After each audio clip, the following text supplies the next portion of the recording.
Ну что же, всем большой привет. У нас сегодня первый рабочий день. У нас проходит семинар совещания руководителей региональных отделений КПРФ.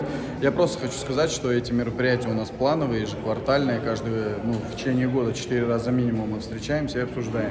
Сегодня достаточно насыщенная повестка.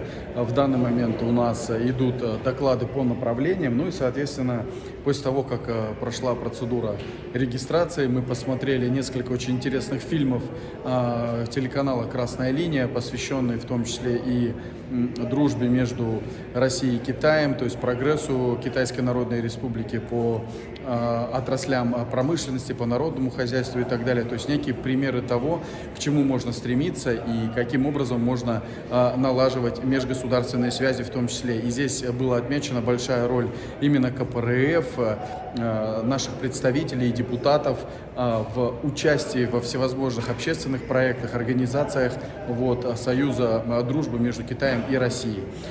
Также сегодня у нас в повестке более 10 вопросов. В частности, мы заслушали прежде всего Геннадия Андреевича Зюганова, где он выступил с докладом о политическом моменте и текущих задачах КПРФ. Это был достаточно такой обширный, объемный доклад, более 45 минут. Также мы рассмотрели основные задачи организационно-кадровой и технологической работы КПРФ в избирательных кампаниях на 24-26 год. Здесь Юрий Вячеславович Афонин выступил достаточно так информативно, четко обрисовал картину того, что сейчас у нас в партии, к чему есть стремиться, поговорили в том числе о выборах и так далее.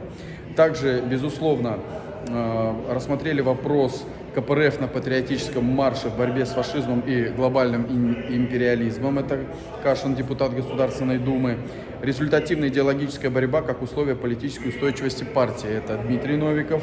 Особенности единого дня голосования 2024 года в свете итогов президентских выборов, формирования нового правительства. Это доклад Обухова Сергея Павловича, члена президиума. Действительно, там были приведены таблицы, цифры, факты. Мы разобрали избирательные модели, в том числе и наших оппонентов с других политических партий, рассмотрели в том числе и свою работу, к чему стремиться, какие лозунги, тезисы, какие программные заявления будем использовать в предстоящей выборной кампании. Сразу хочу сказать, что действительно увидели там и родное, и Тувинское региональное отделение по работе в соцмедиа. Есть там к чему стремиться, но появление среди крупных и сильных организаций партийных нашего регионального отделения это радует. В том числе я тоже себя там увидел. Это тоже меня, как говорится, бодрит. И буду стремиться к тому, чтобы усилить работу, в том числе и в соцмедиа. Также мы рассмотрели вопрос о работе депутатской партийной вертикали в современных условиях. То есть это необходимо говорить о том, что каждый депутат, избранный от КПРФ, это прежде всего представитель интересов людей, большинства. И каким образом нам идти дальше, каким образом усилить работу в этом направлении, мы тоже рассматривали. Ну и, конечно же, еще несколько вопросов, друзья. Рост рядов КПРФ и дальнейшее совершенствование методов работы партийных отделений в современных условиях. Это секретарь ЦК Царихин.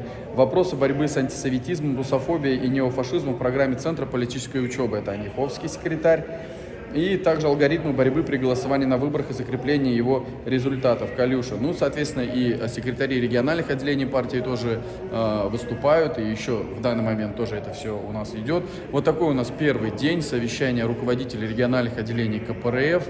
Очень много информации, очень много было высказано всевозможных мнений о прошедшей президентской кампании, которая у нас была.